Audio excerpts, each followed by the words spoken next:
ಭರನ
ಬೇಟೆಗೆ ಹೊರಡುವುದಕ್ಕಿಂತ ಮುಂಚೆ ಬೇಟೆ ಆಗುತ್ತದಾ ಇಲ್ವೋ ಅಂತ ಹೇಳಿ ಮತ್ತೆ ತಿರುಗಾಟ ಅರ್ಧದಲ್ಲಿ ನಿಲ್ಲಿಸಿದ್ರೆ ಹೇಗೆ ಅಲ್ವಾ ಅದು ಅನಿವಾರ್ಯ ರಾಜಕೀಯ ಒತ್ತಡ ಇದಕ್ಕೆಂತ ನನಗೂ ಕೂಡ ಸ್ವಲ್ಪ ಕಷ್ಟ ಆಯ್ತು ಅಲ್ವಾ? ಎಷ್ಟು ದಿವಸ ಆಯ್ತು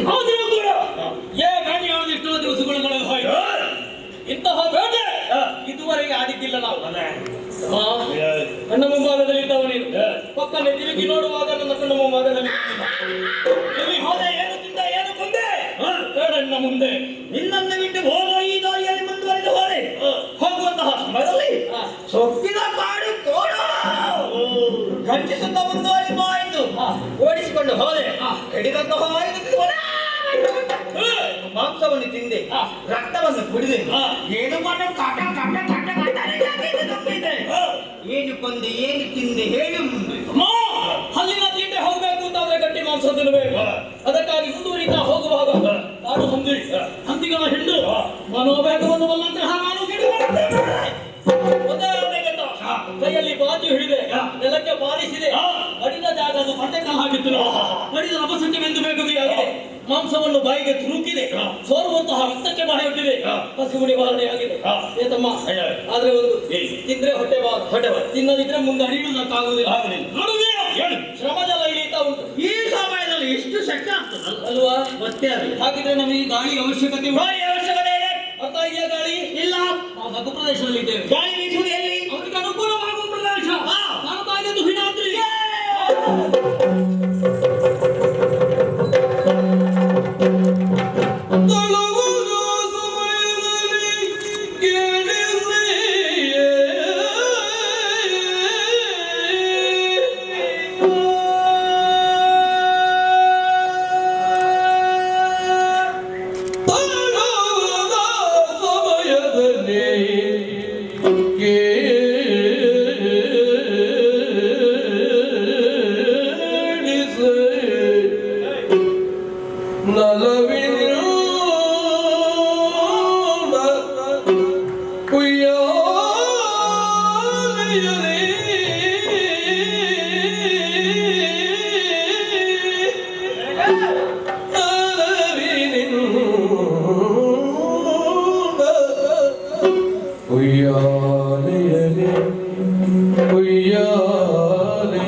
Oh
ಯಾರು ಆಲಿಸ್ತ ಯಾರು ತರುವದ ಸಮಯದಲ್ಲಿ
ಕೆಳಗೆ ನೋಡಿದ್ದೀಯ ಪ್ರಪಾತ ಯಾರಾದ್ರೂ ನೋಡಿದ್ರೆ ಎದೆ ಹೊಡೆದು ಸತ್ತು ಹೋಗಬೇಕು. ಮತ್ತೆ ಆದ್ರೆ ನಾವು ಹಾಗಲ್ಲ, ಅಲ್ಲ ಹಸಿದ ಹುಳಿಯನ್ನಾದರೂ ಹಿಡಿದು ಅದರ ಕೆಟ್ಟತನವನ್ನು ಹೀರುವಂತಹ ಬೇರುವಲ್ಲಿದ್ದೇವೆ.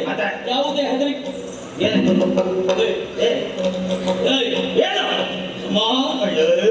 ಅಂಗಾಳಿಗೆ ತನುವನ್ನೊಡ್ಡಿದಂತಹ ಈ ಕಾಲಕ್ಕೆ ಪ್ರಕೃತಿಯನ್ನೊಮ್ಮೆ ಕಣ್ಣರಳಿಸಿ ನೋಡಿದಾಗ ವರ್ಣಿಸುವಂತಹ ಮನಸ್ಸಾಗುತ್ತಾ ಇತ್ತು. ವರ್ಣಿಸುವುದ ಆದ್ರೆ ಆಗುವುದಿಲ್ಲ. ಬೇಡ, ಅದಕ್ಕೆ ಅಪಸ್ವರ ಅಡ್ಡವಾಗಿ ಬಂದ ಹಾಗೆ ಏನು ಕಾರಣಾಂತರಗಳಿಂದ ಬೇಡ, ಏನೋ ಒಂದು ಅಸ್ಪಷ್ಟವಾಗಿ ಕೇಳಿ ಬರ್ತಾ ಇದೆಯಲ್ಲ. ಅಲೆಯಾಗಿ ಕೇಳಿ ಬರುತ್ತಿರುವಂತಹ ಯಾವುದೋ ಒಂದು ಧ್ವನಿ. ಒಂದು ಧ್ವನಿ ಅಲ್ಲ, ಎರಡೆರಡು ಮಿಶ್ರ. ಕೇಳುತ್ತಾ ಇರುವಾಗ ಮನಸ್ಸಿಗೆ ಸಂತೋಷ ಆಗುವುದೇನೋ ಸತ್ಯ. ನಾನು ಮುಗೀತದೆ ಅಂತ ಭಾವಿಸಿದೆ, ಇದು ಮುಗಿಸುವಾಗ ಆ ಕಡೆಯಿಂದ ಹೇಳ್ತದೆ. ಆದ್ರೆ ನಾವು ನಿಂತಿರುವಂತಹ ಬಂಡೆಕಲ್ಲು ಸ್ವಲ್ಪ ಸಣ್ಣದಾಯಿತು, ಇಲ್ಲದಿದ್ರೆ ನಾವು ಕೆಳಗೆ ಬೀಳ್ತಾ ಇದ್ವಿ ಅಲ್ವಾ? ಏನು ಗೊತ್ತಾಯ್ತು ನನಗೆ. ನಾನು ಮೊದಲಾಗಿ ಭಾವಿಸಿದ್ದು ಬಿದಿರ ಮನೆಗಳ ಒಂದಕ್ಕೊಂದು ಘರ್ಷಣೆ ಆಗುವಂತಹ ಬರುವಂತಹ ದೂರ ಇದು ಚುಯ್ಯ ಅಲ್ಲ ಅಲ್ವಾ? ಇದು ಶ್ರುತಿಯಲ್ಲೇ ಉಂಟು. ಹಾಗಿದ್ರೆ ಮರಿ ತುಂಬಿಗಳ ಜಯಕಾರ ಒಂದೊಂದು ಸಲ ಶ್ರುತಿಯಲ್ಲೇ ಕೇಳುತ್ತದೆ. ಆದ್ರೂ ಅದಕ್ಕಿಂತ ಇಂಪಾಗಿ ಕೇಳುತ್ತಾರೆ. ಅದು ಅಲ್ಲ, ಇದು ಅಲ್ಲ, ಮತ್ತೆ ಏನು? ಕೇವಲ ಧ್ವನಿ ಮಾತ್ರ ಅಲ್ಲ, ಅದರ ಜೊತೆಯಲ್ಲಿ ಮತ್ತೊಂದು ಸ್ವರವನ್ನು ಆಲಿಸಿದೆಯಾ?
ಕೇಳಿ ಬಂದ ಸ್ವರ ಮೊದಲಾಗಿ ಅದೋ ಇದು ಎನ್ನುವಂತಹ ಚರ್ಚೆ ಇತ್ತು ನಮಗೆ. ಆದ್ರೆ ಅದು ಯಾವುದೂ ಅಲ್ಲ. ಅದೇ ಅರ್ಥ ಆಯ್ತು. ಅದರ ಜೊತೆಯಲ್ಲಿ ಬಂದಂತಹ ಧ್ವನಿ ಏನು ತತ್ವವಿಸಿದೆಯಾ?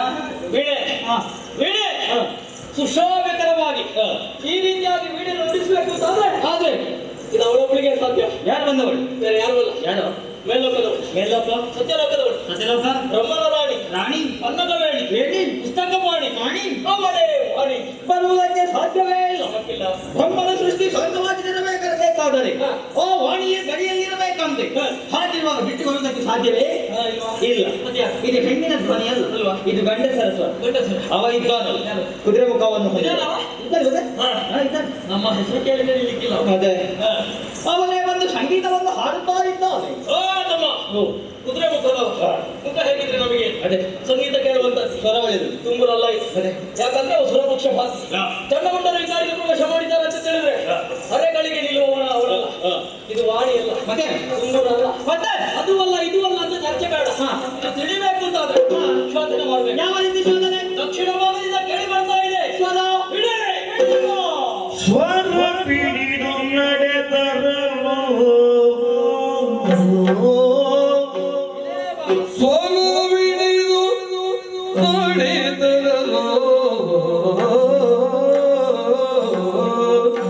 ಸ್ವರ ಬಿಡಿದು ನಡೆದರು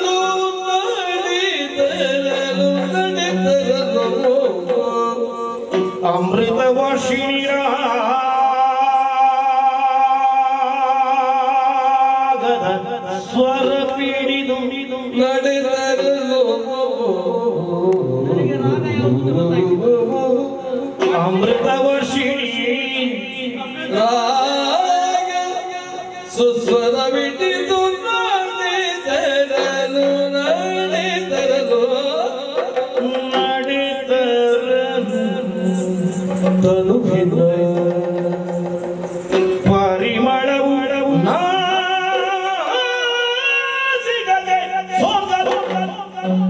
ತನುವಿನ ಪರಿಮಳವು ನಾಸಿಕೆಗೆ ಸಂಪತ್ತಲು ಅರರಿ ಕೌತುಕವೆಲ್ಲವೂ ಅರರೆ ಕೌತುಕವೆಂದು ಪರಿಮಳವಿಡಿದು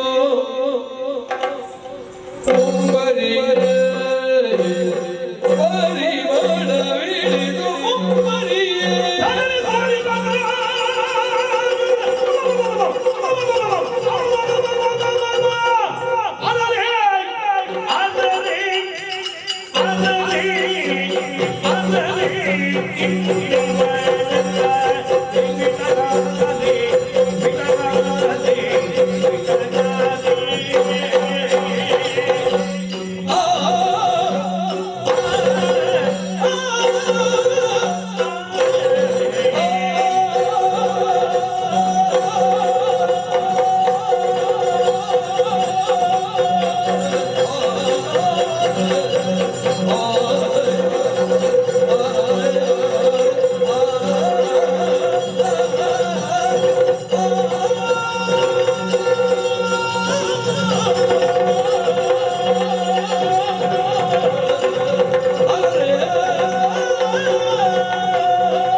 ನೋಡೆ ಮರನಾಡು ಕಣೆ ಎಂದಿಯಾಳು ನೀರೇ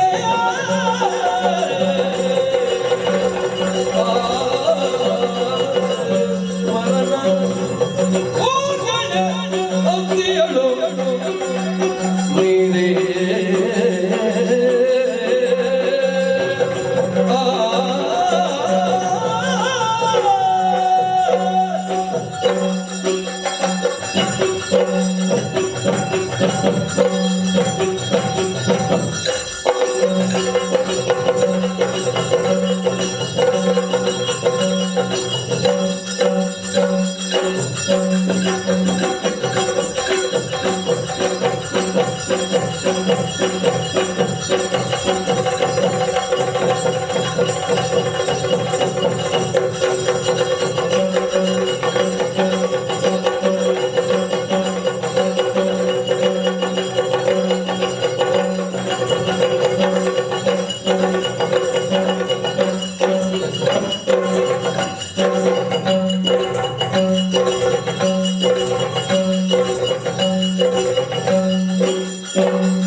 ನೀನು ಸ್ವಲ್ಪ ಹೊತ್ತಿದ್ರೆ ಮತ್ತೆ ಎತ್ತಿಕೊಂಡೇ ಹೋಗ್ತೀರ.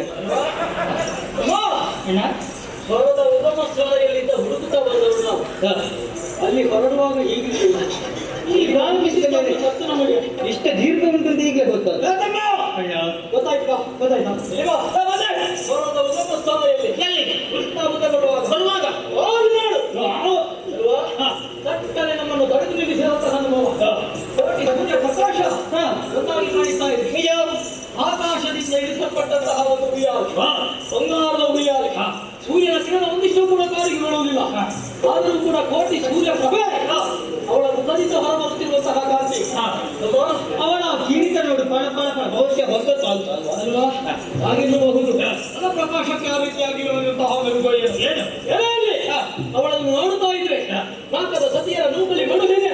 ಈಕೆಯ ನೋಡದ ನೇತ್ರಗಳು ಯಾತಕ್ಕೆ ಸೇರಿಗಳ ತಿರುಪ್ತಿಯ ಮೌಳವಾದ ಕಪ್ಪು ಕಟ್ಟದ ತರವನೆಯದ ಸೊಪ್ಪಿಗೆಯ ನಾಸಿಕದ ಹೊಸಗಳು ನಮ್ಮ ಶಬ್ದಭಂಡಾರದಲ್ಲಿ ಸ್ವಲ್ಪ ಕಡಿಮೆ, ಆದರೂ ಕೂಡ ಇವಳನ್ನು ಬಿಟ್ಟು ಹೋಗುವ ಹಾಗಿಲ್ಲ. ಕಾಡಿನಲ್ಲಿ ಇಂತಹ ರೂಪವತಿಯವರು ಇದ್ದಾರೆ ಅಂತಾರೆ. ಯಾಕೆ ಬಂದಿದ್ದಾರೆ? ಮದುವೆ ಆಗಲಿಲ್ವಾ? ಇಲ್ವಾ ಇಲ್ವಾ ಇದ್ರೆ ಯಾಕೆ ಬಂದಿದ್ದಾರೆ? ಇದ್ರೆ ಯಾಕೆ ಬಂದಿದ್ದಾರೆ?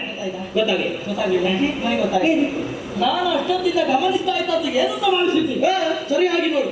ಮದುವೆಯಾದ ಆಯಾವ ಲಕ್ಷಣವಾಗಿ ಕಾಣಿಸುವುದಿಲ್ಲ. ಇಲ್ಲ. ಹಾಗಿದ್ರೆ ಕಾಯಿಗೆ ಅಂತ ಬಂದಿದ್ದ. ಗಂಡ ಮುಂದೆ ವಿಚಾರದ ಪ್ರವೇಶ ಮಾಡ್ತಾರೆ ಎನ್ನುವಂತಹ ವಿಚಾರಗಳಿಗೆ ಗೊತ್ತುಂಟು. ಫಲಾನ್ವೇಷಣೆಗಾಗಿ ಬಂದಿದ್ದಾರೆ. ಹಾಗಿರಬಹುದು. ಬೇರೆ ಹೋಗಿ ಹೇಳಿ ಹೋಗಿ ಹಾಗೆ ಮನಸ್ಸೇನು ಅಂತ ತಿಳಿಯುವ ಪ್ರಯತ್ನ ಮಾಡುವ. ಒಂದು ವೇಳೆ ಒಪ್ಪಿಗೆ ಸಿಕ್ಕಿದ್ದು ತಾನು ಸಿಕ್ಕಿದೆ. ನೀನು ನನ್ನನ್ನು ತಂದೆಗೆ ಸಮಾನ. ಈಗ ಮಾತಾಡೋದು ಯಾರು? ಹೋಗಿ ಬೇಗ ಮಾತಾಡಿ. ಒಂದು ಮದುವೆ ಆದ್ಮೇಲೆ ಬೇಗ ಮುಗಿಸ್ಬೇಕು. ಮಾತಾಡಲ್ಲ? ಹೆಚ್ಚು ಮಾತಾಡ. ಅಣ್ಣ ಬೇಡ. ಯಾಕೆ? ಸಮಯದ ಅಭಾವ ತುಂಬ ಇದೆ ಅಲ್ವಾ? ಹಾ. ಬ್ರಹ್ಮಚರ್ಯ ವೃತ್ತ ದೇವರು ಹೇಳಿದ್ದಾರೆ. ಬ್ರಹ್ಮದೇವ ಕೊಟ್ಟಿರುವಂತಹ ವರ. ಗಣಲ್ಲ, ಇದು ನಮ್ಮ ಬಾಳಿಗೆ ಶಾಪ. ಯಾವತ್ತು ಬ್ರಹ್ಮಚರ್ಯ ವೃತ್ತ ಕೆಟ್ಟು ಹೋಗುತ್ತದೋ ಆವತ್ತು ನಮಗೆ ಕಾರಣ. ಅದುವೇ ನಿಮ್ಮ ಸಾವಿಗೆ ಕಾರಣವಾಗುತ್ತದೆ. ಹಾಗಂತ ಇವಳನ್ನು ಬಿಟ್ಟು ಹೋಗಲು ಬಾರದು. ಒಂದು ಹೆಣ್ಣಿಗೆ ಬೇಕಾಗಿ ಚಂಡಮುಂಡು ಶತ್ರು ತಾಗುವಾಗ ಆಗಬಾರದು. ಅಲ್ವಾ? ಇವಳಿಗೆ ಒಂದು ಗತಿಯನ್ನು ಕಾಣಿಸಲೇಬೇಕು. ಅದಕ್ಕೆ ತಿಳಿದವರು ಹೇಳಿದ್ರು ಏನು? ನೀರಿನಲ್ಲಿ ಮೀನಿನ ಹೆಜ್ಜೆಯನ್ನಾದ್ರೂ ಹುಡುಕಬಹುದು. ಹಾ. ಕಾಗೆಗಳಲ್ಲಿ ಬಿಳಿಯ ಕಾಗೆಯನ್ನು ಆರಿಸಿ ಮತ್ತೆ ಹಚ್ಚಲಬಹುದು. ಹೆಣ್ಣಿನ ಮನಸ್ಸನ್ನು ಅರ್ಥ ಮಾಡುವುದಕ್ಕೆ ಆಗುವುದಿಲ್ಲ ಅಲ್ವಾ? ನಿನ್ನಲ್ಲಿ ಒಂದು ಮಾತಾಡ್ತಾರೆ, ಯಾ. ನನ್ನಲ್ಲಿ ಬೇರೆಯೇ ಹೇಳ್ತಾರೆ. ಆದ್ರೆ ಇವಳನ್ನು ನೋಡ್ತಾ ಇರ್ಬೇಕು. ಅದಕ್ಕೊಂದು ವ್ಯವಸ್ಥೆ. ಬೇರೆ ಏನೂ ಅಲ್ಲ. 14 ಲೋಕದೊಳಗೆ ನಮ್ಮಣ್ಣ ಶುಂಭ. ಶುಂಭ. ಅವನಿಗೆ ತಕ್ಕ ಉಳಿಕೆ. ಹೋಗು.